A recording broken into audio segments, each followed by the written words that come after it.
Hello, my name is Tanisha Lankford, and I will be discussing the risk breakdown structure, its usage, and benefits. Risks are evident in any project. Limiting negative and increasing positive impacts of risks related to project cost, schedule, and quality are part of risk management. After risks have been identified, a visual representation to easily view risk is done with the risk breakdown structure. In taking an in-depth look, this session will cover risk definition and identification, what is the risk breakdown structure, the importance of the risk breakdown structure, types of risk breakdown structures, creating the risk breakdown structure, and use of the risk breakdown structure in risk management. Throughout the session, where the stick pin image is shown, it represents a key point to remember or make stick in your memory. Let's discuss risk definition and identification. Before we begin, let's review the definition of a risk. A risk is when an uncertain event or condition occurs and has an impact on the project. This impact can be positive, which is an opportunity, or negative, which is a threat. In determining risks, at the start of the project, a meeting is held with the project team and stakeholders and led by a facilitator, used to identify project risks. This is the start of risk gathering of data to be used and entered in the risk breakdown structure. Let's apply this to our everyday lives of our cars, home, and job in dealing with a car accident, risk of a loan denial, risk of being laid off from work, or having a basement flood during a storm. What is the risk breakdown structure? According to PMI, Project Management Institute, a risk breakdown structure is a hierarchical list of risks for the project. It is the written documentation of all risks in an organized manner. I will use the acronym RBS for risk breakdown structure going forward. As risks are identified, they are placed in the risk register. From the risk register, they are documented in the risk breakdown structure. What is the difference between the two, you may ask?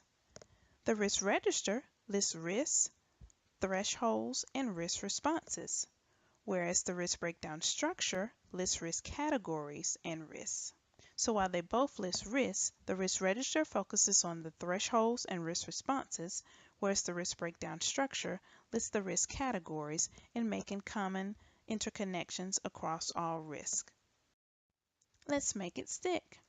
The risk register lists individual risks by description, whereas the risk breakdown structure lists risks by hierarchical categories. The importance of the risk breakdown structure. Unlike other risk documentation, the risk breakdown structure provides a simple visual view. It assists in managing risks. Risks are broken down by levels to help identify risk dependencies, and it provides an overall view of the risk exposure of the project. Let's make it stick. The risk breakdown structure is important in listing risks by levels to recognize risk dependencies. The types of risk breakdown structures.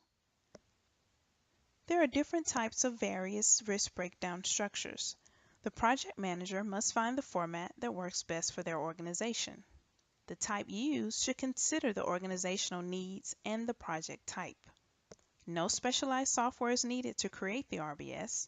It is done simply in Word, Excel, or a database if you have a high technical aptitude. So let's take a look at 3 different examples. Here in example 1 is a stack format, so you'll see the items are stacked on top of the other. You have a level 0, level 1, and a level 2. We will cover those in detail in a later topic. Level 0, the project title, level 1, your risk categories, and level 2, your risks. Level 0 is stacked on top of level 1, level 1 stacked on top of level 2. The other format in this example 2 is a list format. You still have the level 0 as the project name, level 1 as the risk, categories, and level 2 as the risk. And here they are listed from left to right in a list format.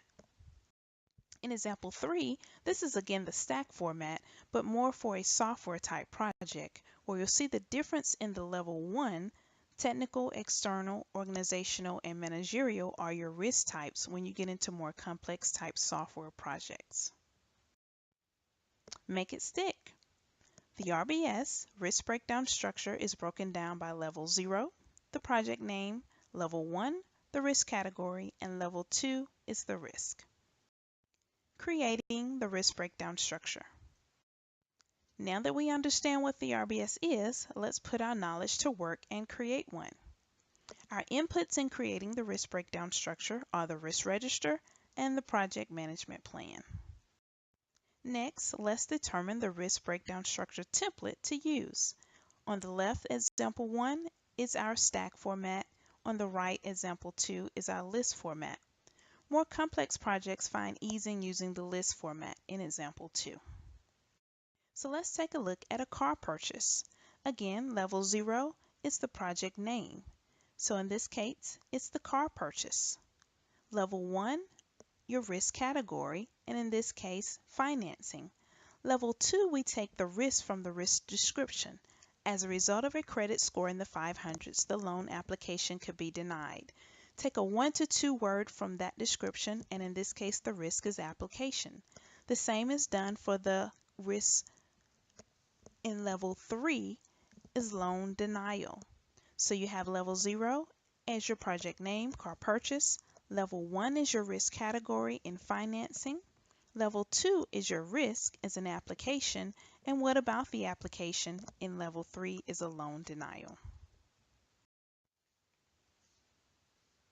Again, we look at this example, level 0, the project name, level 1 in your risk categories for software type project, level 2 is a requirement as a risk, level 3 a functional requirement where if you want to drill down more into what is the risk in the requirement, in this case the risk is a functional requirement. If you still want to drill down a little more, what about the functional requirement is the risk, and that will be the interface.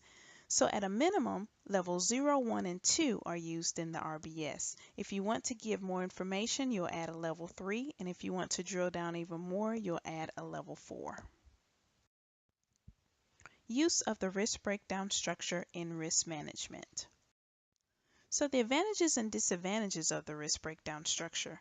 Advantages, of course, risk identification in providing a list of risks by organizational category, helping with risk analysis and noticing dependencies between risks, identification of high-risk sources and categories, and recognizing repetitive risks.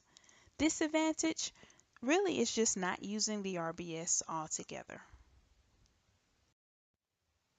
Alternatives to using the risk breakdown structure. Really, there's just one alternative, which would be the risk register in itself, which of course is used to make the risk breakdown structure. So essentially the two should go hand in hand, but instead of doing an RBS, an alternative would be just to use the risk register. In concluding, the RBS risk breakdown structure is part of risk management.